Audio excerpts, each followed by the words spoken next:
তো সাময়িকভাবে ভক্তের আচরণ করা কিন্তু ভক্ত নয়। ভক্ত মানে কিন্তু আহাম্মক না, তিনি বরং বিনীত অহংযুক্ত জ্ঞানী। ঠাকুর বলছেন ভক্ত যিনি হবেন তিনি জ্ঞানী হবেন, কিন্তু বিনীত অহংযুক্ত। অহং প্রত্যেকের মধ্যে থাকে, তিনি হবেন বিনীত অহংযুক্ত। তিনি হামবড়াই করবেন না, আমি এই জানি, আমি ওই জানি। তুমি জানো, শরীরটারে টেনে নিয়ে সাধু সঙ্গে যাই, গিয়া দেখি দেহের সাথে মন আসে নাই।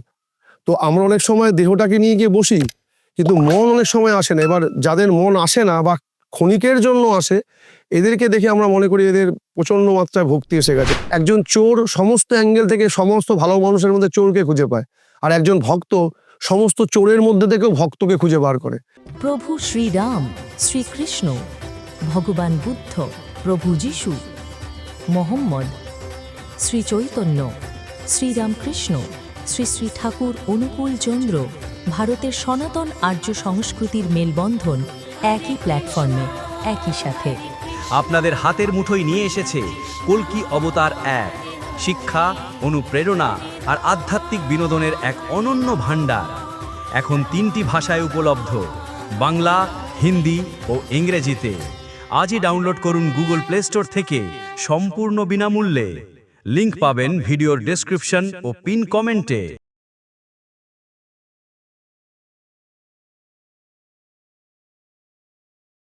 আমরা যেসব সৎসঙ্গ বা যেরকম ধর্মীয় কীর্তন বা বিভিন্ন হরিসভা ধর্মসভায় যাই, আমরা দেখবেন বিভিন্ন টাইপের ভক্ত দেখতে পাই। তার মধ্যে এক প্রকৃতির ভক্ত থাকে, আর গেলেন অল্প বিস্তর কিছু শুনলেন, কোনো ভক্তিগীতি বা কোনো ধর্মীয় প্রবচন। অনেকে আছেন কীর্তন হচ্ছে এমন লাভ সম্পাদী করছেন, মানে এই মুহূর্তে সব স্টেজ পেজ ভেঙে যাবে, এই মুহূর্তে মহাপ্রভুর আবির্ভাব হবে, এরকম টাইপের আমরা বিভিন্ন মানুষ দেখতে পাই। তো আমরা এদেরকে অনেক সময় ভক্ত বলে বিবেচনা করি। ঠাকুর এই জায়গায় বলছেন সাময়িক ভবনত্বাদি ভক্তের চরিত্রে লক্ষণ নয় কো। মানে সাময়িকভাবে যে ভাবনার উদয় হয় সেটা কিন্তু ভক্তের ডেফিনেশন। অনেক সময় আমরা দেখবেন ইমোশনালি অনেক কিছু বলে দিই, আমি না তোমাকে এটা করে দেবো, কিন্তু আমি হিসাব কিতাব খতাই না যে এটা আমি আদেও পারবো কিনা, আদেও আমার দ্বারা এটা পসিবল কিনা। দুম করে সব দেখা যায়, পরবর্তীকালে এটা হয়ে ওঠে না। তো আমি একটা উদাহরণ দিলে আপনারা বুঝতে পারবেন যে সাময়িক ভবনত্বাদি কেমন টাইপের হয়। আমি একটি গল্প পড়েছিলাম, কোনো এক হরিসভায় এক পাঠে এক ভক্ত গেছেন, ভক্ত পরিবেষ্টিত এক জায়গায়। সেখানে সারিবদ্ধ হয়ে সব ভক্তরা বসছেন নাম কীর্তন শোনার জন্য। যেখানে যিনি বাবাজি পাঠ করবেন তিনিও বসেছেন, মালা চন্দন তিলক সাজিয়ে বসেছেন, এবং সব ভক্তরা সারি সারি হয়ে বসছেন। সেখানে ভক্ত সুধামা এবং শ্রীকৃষ্ণের জীবন বর্ণনা শুরু হয়েছে সবে। আর এখানে ভক্তমণ্ডলী এত ভিড় হয়ে গেছে, পরে সব সারি দিয়ে বসছেন। ঠিক যেই সময় ভক্ত সুদামা এবং শ্রীকৃষ্ণের জীবনের কথা বলা হচ্ছে, দেখবেন আমাদের কপালে এরকম তিলক দেওয়া হয় বা টিপ পরানো হয়, একটি ফুল দিয়ে বিভিন্ন জায়গায় দেয়। যে কোনো হরিসভায় গেলে দেখতে পারেন, বা ভাগবত পাঠ, যেগুলো আমাদের ধর্মীয় প্রোগ্রাম আছে সেই সবে। তো সব বসে আছেন, সেই সবাই যখন দিচ্ছেন, দেখছেন এক মধ্যবয়স্ক একজন ভক্ত, সে দেখছেন দু চোখ দিয়ে কাঁদছেন। তো তাই দেখে যিনি পড়াতে এসেছেন এবং পাশাপাশি যিনি আছেন, তারা ভাবছেন বাহ, এ তো ভীষণ ভক্তিমতী বা ভীষণ ভক্তবান পুরুষ, যে এখন সবে শুনছেন কিন্তু সে ক্রন্দন করছেন, মানে ভক্তিতে বিলীন হয়ে গেছেন, তিনি ভাবছেন। তো প্রোগ্রাম যখন শেষ হলো বা শেষের মুখে, তখনও কেঁদে যাচ্ছেন। কারণ ভাগবত পাঠে যখন বসেছিলেন যিনি বাবাজি, তিনি প্রথমেই বলেছিলেন কেউ নিজেদের মধ্যে ব্যক্তিগত কথা বলবেন না, কারোর সাথে কেউ কথা বলবেন না, মনোযোগ দিয়ে ঈশ্বরের কথা শ্রবণ করবেন, নচেত আপনি নিজেও পাপভাগী হবেন, অন্যকে পাপভাগী করবেন। তো সেই ভয়ে সে চুপচাপ বসেছিল, কাঁদছে। কিছুক্ষণ পরে যখন বলছে যে বাবাজি আপনি উঠুন, প্রসাদ হবেন, তো উনি ভাবছেন যে উনি ভক্তিতে কাঁদছিলেন। ঘটনাটা জানা গেল উনি ভক্তিতে কাঁদছিলেন না। ওনারই পাশে ডান দিকে একজন অত্যাধিক স্বাস্থ্যবান এক ব্যক্তি বসেছিলেন। তিনি কোনো কারণে হয়তো উঠেছিলেন, উনি হাতটা রেখে এভাবে বসেছেন, ওনার হাতের মধ্যে ওনার পশ্চাৎপটটা পড়ে গেছিল। এবার উনি বলতে পারছেন না, কারণ ওই যে বারণ করেছেন বাবাজি ওখান থেকে কেউ কথা বলবেন না, যে যেভাবে আছেন সেভাবেই থাকবেন। তো ওনার হাতে এত ব্যথা করছে, উনি চিল্লাতে পারছেন না, কারণ ডিস্টার্ব হবে কাউকে। ওইভাবে বসে আছে আর পেশেন্স নিয়ে সহ্য করছে যে ব্যথাটাকে। পরবর্তীকালে জানা গেল যে তিনি ভক্তির জন্য মোটেই কাঁদেননি, কেঁদেছিলেন তার হাতে ব্যথা করছে তার জন্য। তো এরকম প্রকৃতির অনেক জায়গায় আমরা দেখতে পাই যে সাময়িকভাবে না এরকম কেঁদে ফেলছেন, লম্ফজম্প করছেন। এদেরকে দেখে আমরা ভাবি এরা খুব ভক্তিমান বা ভক্তিমতী। এগুলো ভাববার কোনো কারণ নেই। এই কারণেই, কারণ এটা যদি তার সাথে যায়, দেখবেন আমাদের একটা কথা আছে, প্রবাদে কথা আছে যে শরীরটারে টেনে নিয়ে সাধু সঙ্গে যাই, গিয়া দেখি দেহের সাথে মন আসে নাই। তো আমরা অনেক সময় দেহটাকে নিয়ে গিয়ে বসি, কিন্তু মন অনেক সময় আসে না। এবার যাদের মন আসে না বা ক্ষণিকের জন্য আসে, এদেরকে দেখে আমরা মনে করি এদের প্রচণ্ড মাত্রায় ভক্তি এসে গেছে। তাই ঠাকুর এক জায়গায় বলছেন, সাময়িক ভবনোত্তাদি ভক্তের চরিত্রের লক্ষণ নয়। ভক্তের চরিত্রের লক্ষণ হবে এরকম, তিনি সেটাকে যেমন গ্রহণ করছেন, সেই গ্রহণটাকে নিয়ে সে বাদবাকি সময়টাকে সেই আচরণটা করতে পারবেন, ছড়িয়ে দিতে পারবেন। কিছুদিন আগে ঘটনা শুনেছিলাম, আমাকে ফোন করেছিলেন, প্রশ্ন করেছিলেন যে একটি ছেলে, যেহেতু আমাদের শ্রী ঠাকুরের আমরা জানি যে ইষ্টভীতি অকাল মৃত্যুকে রোধ করে, এটাকে নিকুম্বিলা যজ্ঞের সমূহ বলা হয়। কারণ মেঘনাথ নিকুম্বিলা যজ্ঞ করতে পারেননি বলেই সেদিন তার বধ হয়েছিল, নিকুম্বিলা যজ্ঞ সম্পন্ন করে তার বধ হতো না। অনেকের প্রশ্ন জাগে, তো এই ছেলেটি ইষ্টভীতি করেছিলেন, তাহলে তার মৃত্যু হলো কেন? তো একজন দাদা ছিলেন, তিনি প্রায়শই সৎসঙ্গে যান, এখানে গিয়ে নাম কীর্তন করেন খুব লম্ফজম্প করে। তো আমাকে বলা হলো যে তিনি যেন মারা গেলেন। এবার প্রশ্ন হচ্ছে, তিনি কিভাবে ইষ্টভীতি করছেন, আর ইষ্টভীতির যে প্রসেস, ইষ্টভীতির যে নিয়ম কানুন, সেই মেনে করছেন কিনা আমরা কেউ কিন্তু সকালবেলা গিয়ে তাকে দেখতে যাচ্ছি না। তো ঠাকুরকে প্রশ্ন করা হয়েছিল এক জায়গায় যে এক সন্তান মারা গেছে, তার মা বলছেন, আমার ঠাকুর আমার সন্তান অকালে মারা গেল, ও তো প্রতিদিন ইষ্টভীতি করতো, দৈনন্দিন ইষ্টভীতি করতো, তাহলে মরলো কেন? ঠাকুর অনেকক্ষণ মৌন থেকে, চুপ থেকে গুরুগম্ভীর আওয়াজে বলেছিলেন, কে কিভাবে ইষ্টভীতি করে তা এক সে জানে, আর জানে এই বান্দা। মানে তার দিকে অ্যাঙ্গেল করে তিনি দেখাচ্ছেন, তা জানে এই বান্দা, মানে তিনি জানেন আর যিনি করেন তিনি জানেন। তো প্রশ্ন হচ্ছে, আমরা আমাদের করাটাকে যতটা ঠিক বলে মনে করি, কিন্তু এটা আমাদের মতো করে ঠিক বলে মনে করি, কিন্তু আমরা যার অনুগত বা আমরা যার আশ্রিত তার মতো হয়ে করি কিনা, এটা সব থেকে বিচার্য বিষয়। ধরুন, পরীক্ষা হলে আপনি গেছেন, পরীক্ষা শুরু হবে 11টা থেকে। এবার কোনো কারণে আপনি 11:30টায় গিয়ে পৌঁছালেন, আপনি ফেল করলেন। আপনি মনে করছেন আপনি পরীক্ষা ঠিক দিয়েছেন, কিন্তু আপনি তো পরীক্ষার টাইমে যাননি। আপনি যেটা করতে চাইছেন সেটা সেই প্রশাসন বা যিনি পরীক্ষা নিচ্ছে এক্সামিনার, সেই রুলস মেনেই আপনাকে পরীক্ষা দিতে হবে। আপনি আপনার মতো করে তো পরীক্ষা দিতে পারেন না। ঠিক আমাদের জীবনীয় আচরণটা, প্রবৃত্তিগামী হয়ে যেভাবে আমরা চলি, আমরা আমাদের অ্যাঙ্গেল থেকে মনে করি যে ভাই আমি তো, আর ও তো 7টার সময় ঘুম থেকে উঠেছে, আমি তো 6টার সময় উঠেছি, আমি তো ওর থেকে মাছ বেটার।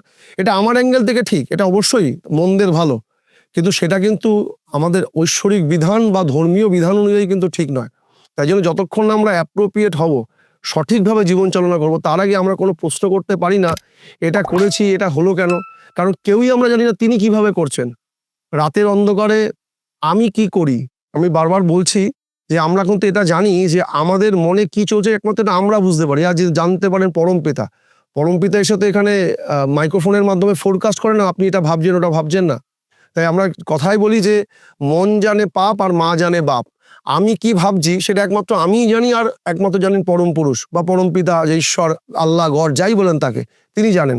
আর একমাত্র কিন্তু আমি জানি, এমনকি আমার পাশে শুয়ে আমার মাও জানে না, আমার বাবাও জানেন না, জানি কিন্তু আমি। তাই আমি কি ভাবছি, আমি কি চিন্তন করছি, কি লেভেলে রয়েছি, সেটা কিন্তু একমাত্র সম্পূর্ণ আমার। তাই মানুষ, বাইরের মানুষকে দেখে যেগুলো আমাদের কাছে প্রশ্ন করেন যে ইনি এই করেছিলেন, কেন এরকম হলো, এই ভক্ত এরকম ছিল, অত্যাধিক ভক্তমঞ্চ, তার এরকম কেন হলো, আপনি কি জানেন সে এইরকম ছিল কিনা? আপনি জানেন না, আমিও জানি না। তাহলে আপনি না জেনে কি করে জানছেন যে সেইভাবেই জীবনযাপন করতো? না তো করতে পারে। যেভাবে আমি একটা গল্প বললাম যে কাঁদছিলেন, ওনার কান্নার কারণটা ছিল কি, হাতের মধ্যে এত একজন ভারী মানুষ বসেছিলেন যে তার ভারে কাঁদছিলেন, তিনি ভক্তিতে কাঁদছিলেন। এরকমও তো হতে পারে তিনি লম্ফঝম্পাদি করছেন, তারপর বাড়িতে এসে নিজের যেরকম লাইফস্টাইল সেরকম চলছেন। এটা তো চলা নয়। তাই ঠাকুর এই জায়গাটাই বললেন যে সাময়িক ভবনোত্তাদি ভক্তের চরিত্রের লক্ষণ নয় কো। তো সাময়িকভাবে ভক্তের আচরণ করা কিন্তু ভক্ত নয়। দেখবেন অনেক ছেলেগুলোকেও দেখি যে সিনেমার নায়কের থেকে ভালো অ্যাক্টিং করে দেয়, চুল টুল লাগিয়ে দেয়, তারপরে সে কখনো শাহরুখ খান হয়ে যায় না। শাহরুখ খান দিনের পর দিন তার স্কিল ডেভেলপমেন্ট করে কিন্তু কিং খান হয়েছেন। কোনো একটা ছেলে এসে ওর মতো অ্যাটিটিউড করে দিল, কোনো জায়গায় ফাঁকা জায়গায় রিলস করে বানিয়ে ফেললো, সে শাহরুখ খান হবে, এটা ভাববার কোনো কারণ। এরকম আমাদের এখন প্রায় দেখবে রিলস বেরিয়ে যাচ্ছে, দেখবে অনেক ছেলে এখন সিনেমার নায়কের থেকে ভালো অভিনয় করে। তার মানে এটা হয় না যে তিনি তার থেকে ভালো অভিনেতা। তাই একটা ডেডিকেশন থাকে, ধর্ম একটা ডেডিকেশন, ধর্ম একটা আইন, একটা ল, ধর্ম একটা প্রিন্সিপাল, সেটাকে যে অক্ষরে অক্ষরে মেনে চলে তার জীবনটাই সেভাবে নিকুম্বিলা যজ্ঞের মতো হয়ে ওঠে।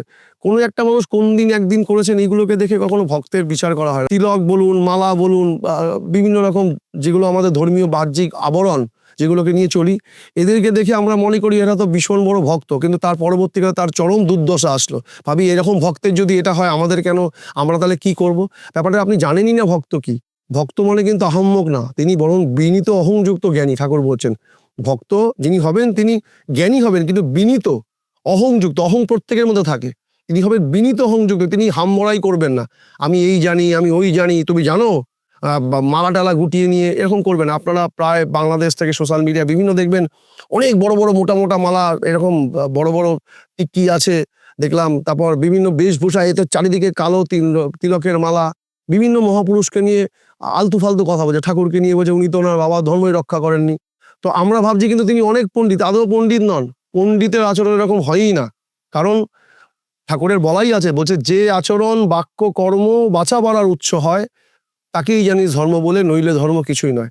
তো আমার বাক্য এবং কর্ম যদি মানুষকে আকর্ষিত না করে, মানুষকে ধর্মের দিকে চালিত না করে, তাহলে সেটা কখনো ধর্ম হতে পারে না। আমি যদি ধার্মিক হই, তাহলে আমি প্রত্যেকটা মহাপুরুষ, প্রত্যেকজন গুরুকেই আমি ঠিক সশ্রদ্ধভাবে শ্রদ্ধা করবো, এইভাবেই যেভাবে আমি আমার গুরুকে শ্রদ্ধা করি। যখনই দেখবেন কেউ বেদ পড়ে, মনুস্মৃতি পড়ে, গীতা পড়ে, ভাগবত পড়ে তিনি অন্য গুরুকে অশ্রদ্ধা করছেন, অন্য গুরুকে কালিমালিপ্ত করছেন, বুঝতে হবে তার মধ্যে ধর্মবোধের ছিটে ফোটাও নেই, তার গুরু দীক্ষাও ঠিক, তার নিজের জীবন চালনাও ঠিক। তাই যে মহাপুরুষ, যে মহামানব, যে মানুষ অন্য মহাপুরুষকে শ্রদ্ধা করবে তার মধ্যেই ভক্তি আছে। আর যে ভক্ত হয় সে সবাইকেই ঠিক চোখে দেখার চেষ্টা করে, কারণ জানবেন একজন চোর সমস্ত অ্যাঙ্গেল থেকে সমস্ত ভালো মানুষের মধ্যে চোরকে খুঁজে পায়, আর একজন ভক্ত সমস্ত চোরের মধ্যে থেকেও ভক্তকে খুঁজে বার করে। তাই আমাদের দৃষ্টিকোণ, আমাদের অ্যাঙ্গেল যদি ঠিক হয়, তাহলে আমাদের মধ্যে চলনটাও ঠিক হবে এবং আমরা প্রত্যেককে সম্মান করতে পারবো। সাময়িক নৃত্যগীতে উত্তেজিত হয়ে কাউকে দেখে মনে করবো না সে ভক্ত। তাই আসুন আমরা সাময়িকভাবে ভক্ত না হয়ে উঠে একদম বাস্তবিক ভক্ত হয়ে উঠতে পারি, আমাদের জীবন চালনাকে ভক্তের আঙ্গেলে রাখতে পারি এবং শ্রী ঠাকুরের কথাগুলোকে বাস্তব রূপদান করে আমরা নিজের জীবনকে এমনভাবে চলতে পারি যাতে দেখানো যায় যে ভক্ত আবরণে নয়, ভক্ত চরিত্রে, ভক্ত দর্শনে, ভক্ত কথায়, ভক্ত আচরণের মাধ্যমে হয়ে ওঠা যায়। এটাই আমাদের দৃষ্টান্ত হয়ে উঠুক। বন্দে পুরুষোত্তমম। জয় গুরু। প্রভু শ্রীরাম, শ্রীকৃষ্ণ, ভগবান বুদ্ধ, প্রভু যিশু, মোহাম্মদ, শ্রী চৈতন্য, শ্রীরামকৃষ্ণ, শ্রী শ্রী ঠাকুর অনুকূল চন্দ্র, ভারতের সনাতন আর্য সংস্কৃতির মেলবন্ধন একই প্ল্যাটফর্মে, একই সাথে। আপনাদের হাতের মুঠোয় নিয়ে এসেছে কল্কি অবতার অ্যাপ। শিক্ষা, অনুপ্রেরণা আর আধ্যাত্মিক বিনোদনের এক অনন্য ভাণ্ডার। এখন 3টি ভাষায় উপলব্ধ, বাংলা, হিন্দি ও ইংরেজিতে। আজই ডাউনলোড করুন গুগল প্লে স্টোর থেকে সম্পূর্ণ বিনামূল্যে। লিংক পাবেন ভিডিওর ডেসক্রিপশন ও পিন কমেন্টে।